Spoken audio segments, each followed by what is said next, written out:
जय श्री राधे राधे, जय माता दी। दोस्तों कैसे हैं आप लोग? आशा करती हूँ आप लोग बहुत ही अच्छे होंगे। आपके अपने चैनल राधे राधे में आप सबका बहुत बहुत स्वागत है। भगवान श्री कृष्ण को अगहन महीना क्यों प्रिय है? दोस्तों अगहन मार्गशीर्ष महीना भी कहलाता है, इसलिए आप कंफ्यूज आए नहीं। तो हिंदू पंचांग में अगहन महीना यानी अगहन मार्गशीर्ष महीना बहुत पवित्र माना जाता है। यह नवंबर दिसंबर में आता है। इस महीने को भगवान श्री कृष्ण का प्रिय मास कहा जाता है। श्रीमद् भगवद गीता में स्वयं कृष्ण जी कहते हैं, माशनहम मार्गशीर्षोहम, अर्थात मासों में मैं ही मार्गशीर्ष हूँ। आखिर अगहन महीना इतना भगवान को प्रिय क्यों है? तो आइए हम आपको बताते हैं इसके धार्मिक, आध्यात्मिक, कृषि और मौसम के नजरिए से। इसके 7 बड़े कारण हैं। पहला कारण है गीता जयंती, श्री कृष्ण का ज्ञान प्रकट होना।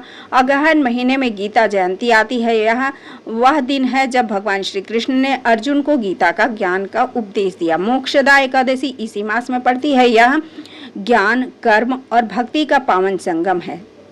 श्री कृष्ण जी इस महीने में विश्व को सनातन सत्य सिखाते हैं, इसलिए यह उनका प्रिय मास है। कृषि का उत्सव अन्नपूर्णा का मास। अगहन में धन की फसल काटना और घर आती है, जो खेती काटी जाती है वो घर आती है, धान की खेती।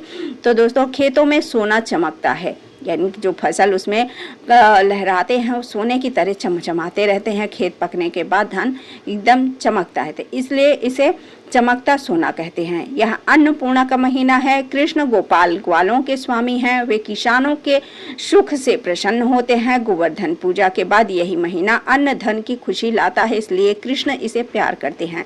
ये महीना उन्हें बहुत ही प्यारा है। दोस्तों तो ठंड, तीसरा है ठंड, शीतलता। कृष्ण की लीला भूमि। अगहन में शीत ऋतु शुरू हो जाती है और सुबह कोहरा छाया रहता है, रात में ठंडी हवा। यह मौसम वृंदावन में ज़्यादा अच्छा लगता है, क्योंकि यहाँ कृष्ण भगवान यमुना तट पर बांसुरी बजाते थे, गोपियों के साथ रासलीला करते थे। ठंडी की रातों में उसी समय थी जब मौसम उनकी लीला को जीवंत रखता है।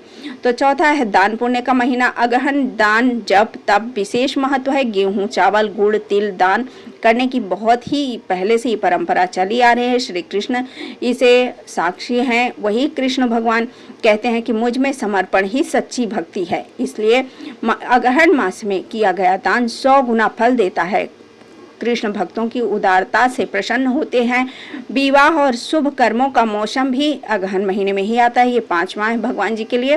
तो अगहन में विवाह सबसे ज़्यादा महत्व होता है। देवउठनी एकादशी के बाद शुभ मुहूर्त शुरू हो जाते हैं। कृष्ण विवाह बंधन के साक्षी हैं। वे राधा कृष्ण के प्रेम के प्रतीक हैं। इस मास में नए जोड़े उनकी कृपा पाते हैं, इसलिए यह प्रेम और वैवाहिक सुख का मास है। छठा एकादशी व्रत कृष्ण की भक्ति का द्वार है। अगहन में 2 एकादशी आती है, उत्पन्ना और मोक्षदा। इस व्रतों में पाप नष्ट और मन शुद्ध होता है। एकादशी व्रत कृष्ण भक्ति का सीधा रास्ता है। दोस्तों एकादशी, उत्पन्ना एकादशी और ये देवउठनी एकादशी, इसी से लोग शुरुआत करते हैं। अगर जो लोग पहले से व्रत नहीं रहते हैं वो उत्पन्ना एकादशी और देवउठनी एकादशी से ही व्रत को धारण करते हैं, शुरू करते हैं। और दोस्तों सूर्योदय की पवित्रता। अगहन में सूर्य दक्षिणायन से उत्तरायण की ओर मुड़ते हैं। सूर्य की किरणें शीतल और पवित्र होती हैं। कृष्ण भगवान इस मास में सुपस्ना अर्घ्य का विशेष फल मिलता है। अगहन महीने ज्ञान, अन्न, प्रेम, भक्ति और प्रकृति का संगम है। यही कारण है कि भगवान श्री कृष्ण इसे सबसे प्रिय मानते हैं। इस मास में गीता पाठ, एकादशी व्रत, दान, सूर्य अर्घ्य करें, कृष्ण कृपा अवश्य मिलेगी। दोस्तों ये भगवान श्री कृष्ण के 7 वो पवित्र दिन हैं जो भगवान श्री कृष्ण को बहुत ही प्रिय हैं। श्री कृष्ण भगवान श्री हरि विष्णु ही हैं, तो वो जगत के पालनहार हैं, जिसके भगवान कहते हैं सनातन के घर में श्री कृष्ण का होना बहुत पवित्र माना जाता है।